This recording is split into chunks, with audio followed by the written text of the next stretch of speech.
Hello my dear students, welcome to our ICSE English tutorial. In my last video I have completed till here, Gentle Brutus. I'll start today from Portia, Act 2, Scene 1. Today I'll finish this scene, the explanation of this scene. So let's continue. Now Portia has said, as you know, she has come out, it's break of the dawn. So she has come out discovering that Brutus was not in the bed. She was worried and she found Brutus outside in the orchard, and it was bitter cold in the morning. So she's worried about Brutus's health. She understands that something is worrying Brutus. He was not at peace. I should not need if you were gentle Brutus. So I should not need, no need to kneel down. No need to kneel down in front of you had you been gentle. Okay? Portia says, had you been gentle to me, within the bond of marriage, that the agreement of marriage that we have, tell me, Brutus, is it accepted, exceptional? Is there any terms and condition applied to that bond of marriage? I should know no secret. Does the agreement says that I should know secret that relate to you, that belongs to you, important to you? Am I yourself, but as it were in sort of limitation, I am your part of yourself. According to the bond of marriage, I am part of yourself, but at the same time, is it a sort of limitations? Is it limited to some extent? Does it have some particular manner or particular field where I have to keep within that limit? To keep with you at means I can only accompany you at tables, having meals, comfort your bed, and talk to you sometimes. So are these things only I am supposed to be your wife? Dwell in but in the suburbs of your good pleasure. Good pleasure refers to heart. So do I dwell in your heart?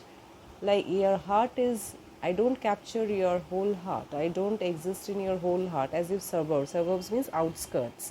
I only dwell in the outskirts of area of your good pleasure. Good pleasure when you are in good mood. When you want me, then only I am your wife. If it be no more, Portia is Brutus's harlot, not his wife. So, if it be no more, so it is, if I am not in your heart, I am not in your full heart, then you cannot call me your wife. I am just a harlot, means prostitute or a mistress. Brutus, you are my true and honorable wife, as dear to me as are the ruddy drops that visit my sad heart. Now his heart is sad because it is worried, so he calls his heart as sad. And ruddy drops means blood drops. So you are as important. You are not only true and honorable, but you are closest, or you are dearest to me, just at the blood drops that gets purified my heart. Portia, if this were true, then should I know this secret, what is worrying you or what is going on, why you have not slept all the night, why those men, few men came to visit you covering their faces in darkness. So I grant I am a woman, I belong to weaker sex. But withal, a woman that Lord Brutus took to wife, married as wife. So she is saying that I admit that I am a woman, but this woman only Brutus wanted, or Brutus had married and made his wife. I grant I am a woman, but withal, a woman well reputed, Cato's daughter. I am not an ordinary woman, but well reputed daughter, because Cato is Portia's father. Now you should note that Cato was a noble and statesman of Rome, who fought with Pompey against Caesar, And later, when Caesar killed Pompey and his sons, Cato committed suicide out of fear of getting captured or punished by Caesar. So that Cato is Portia's father. So he was a brave statesman and a nobleman. I am a daughter of that man. Think you I am no stronger than my sex? He said, don't think that because I am a woman, I am weak, being so fathered and so husbanded. So I have a father like Cato and husband like Brutus. Tell me your counsels your plans. So you can tell me your plans. I will not disclose them. I am not so weak that I cannot keep a secret to my heart or to myself. I have made strong proof of my constancy of my tolerance power, that I can bear. So I can bear your secret. So that how much constant or how much powerful I am, by giving a voluntary wound. I wounded myself in the thigh. I gave a wound on my thigh, and I can bear it with patience. And with patience, I did not shout out of wound. I did not cry. I did not groan out of pain. But with patiently, I bore that pain, tolerated the wound, and not my husband's secret. So once, means in there she's talking about a past, she said that I have already proved myself by giving a wound, deliberately giving a wound in my thigh and not crying out of pain or groaning. So if I can bear that kind of wound, I can bear the secrets, or I can keep the secrets within myself. Brutus, O you gods, render me worthy of this noble wife. So he is saying, O God, make me worthy of this noble wife. And while he was indulging in talks with his wife, all of a sudden he heard a knocking within. Next page. Now Brutus's speech continues. So he says that, hark, hark, hark means listen. One knocks, someone knocks. Portia, go in a while, for sometimes please go inside.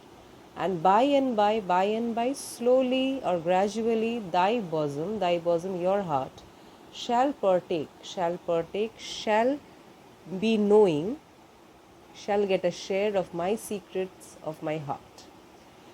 All my engagements, my commitments, my queries, my worries, I will construe, I will explain to thee, all the charactery worries of my sad brows, that you see the sign now on my forehead. Leave me with haste. Leave me, go inside and leave me alone quickly. With haste means quickly. Now exit Portia. Lucius, now Brutus shouts and says, Lucius, who that knocks? Who that's knock? Just find out who is knocking at the door. Now enter Lucius with Ligarius, that is Caius Ligarius, whom Metellus Cimber mentioned to include him in the group of conspirators against Caesar. Now Lucius comes with Ligarius, Caius Ligarius, whom Brutus wanted to meet. Now Lucius informs that here is a sick man. This Caius Ligarius is an old man also, who would speak with you. Now Brutus says, Caius Ligarius, that Metellus spoke of. He spoke about you, Metellus Cimber has spoken about you. Boy, here boy refers to Lucius. So Brutus says, stand aside. You stand aside and let me talk to Caius Ligarius. Caius Ligarius, how? How means how are you? Ligarius. Vouchsafe, may I say,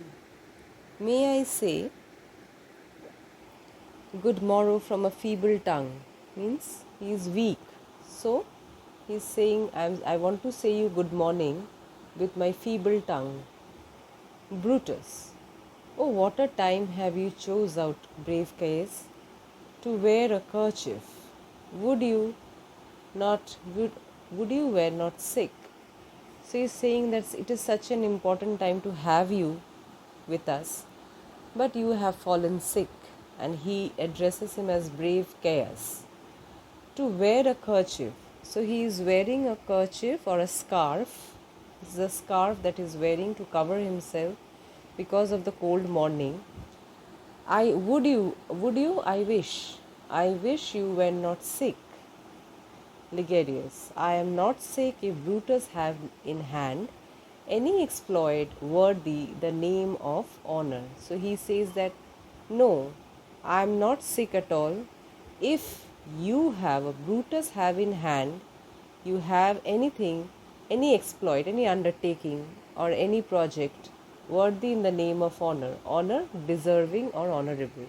If you have any honorable work or any honorable undertakings that I can be with you, then definitely I don't feel sick and my sickness will not bother you. Brutus, such an exploit have I in hand, Ligarius, had you a healthful ear to hear it. Healthful ear, if you are having a well enough, you can hear well, hear me well enough. Definitely I have an exploit or undertaking, some plan in my hand. That means in hand means ready to execute. We are ready with the plan and everything. Ligarius, had you a healthful ear, you have a sound ear to hear me well and understand it. Ligarius, or by all the gods that Romans bow before, I here discard my sickness. Discard means throw away. I am ready with everything. Don't think me that I am sick. Soul of Rome, brave son, derived from brave Loyans ancestors. Soul of Rome, brave son, he is addressing this to Brutus. Derived from, born out of, or he comes from a family of honorable, his own ancestors. Thou like an exorcist. Who is an exorcist? Exorcist is someone who, thou here refers to Brutus. He praises Brutus as a honorable, derived from, means being belonging to the family of honorable ancestors. So like an exorcist. Who is an exorcist? Exorcist is a person who controls spirit, who conjures, who calls up the dead spirit. So here he compares Brutus with an exorcist, a sort of magician, has conjured up my mortified spirit. Brutus has the power of an exorcist who has called up, or Brutus has arose the mortified spirit, the dead spirit of Caius Ligarius. So Ligarius was saying that my spirit was dead, but after talking to you, I feel so lively. My sickness is gone, and I am ready to do anything you command me. So he compares Brutus with an exorcist who has called up the dead spirit of this Ligarius. Now bid me run. Now you tell me what to do. Now you tell me what to do, and I will strive. I will strive means I will try my best with things impossible. Things impossible, how much difficult it might be. Maybe it is having some hurdles or difficulty. I will try to, get the better of them. I will overcome all those difficulty and try to do the work as given by you. What's to do? Now tell me what I have to do. Brutus, a piece of work that will make sick men whole. Whole means healthy. So I have such a work that will make a sick man well again. Ligarius. But are not some whole that we must make sick? So now some means some men. Now aren't there some men whom we must make sick? Brutus, that must we also. What is it, my Caius? I shall unfold to thee as we are going to whom it must be done. Unfold, I will tell you in detail everything, that to whom we are going to make sick. Ligarius, set on your foot, you start. and with a heart new fired, I will follow. A new fired with energy. Newly fired heart, my spirit is awake, I am feeling all right, sickness is gone. So, with full energy and newly gained spirit, I will follow you. You are my leader. So, you start the journey wherever we want to go or whatever we want to do. I will follow you with all my heart. Now, these are the last two lines of scene 2, Act 1, Act 2, scene 2. So, spoken by Ligarius, he says, to do I know not what. He says, I don't know what part I am going to play in your plan, but it is sufficient. Sufficient means enough. But it is enough that Brutus leads me, that Brutus is my leader.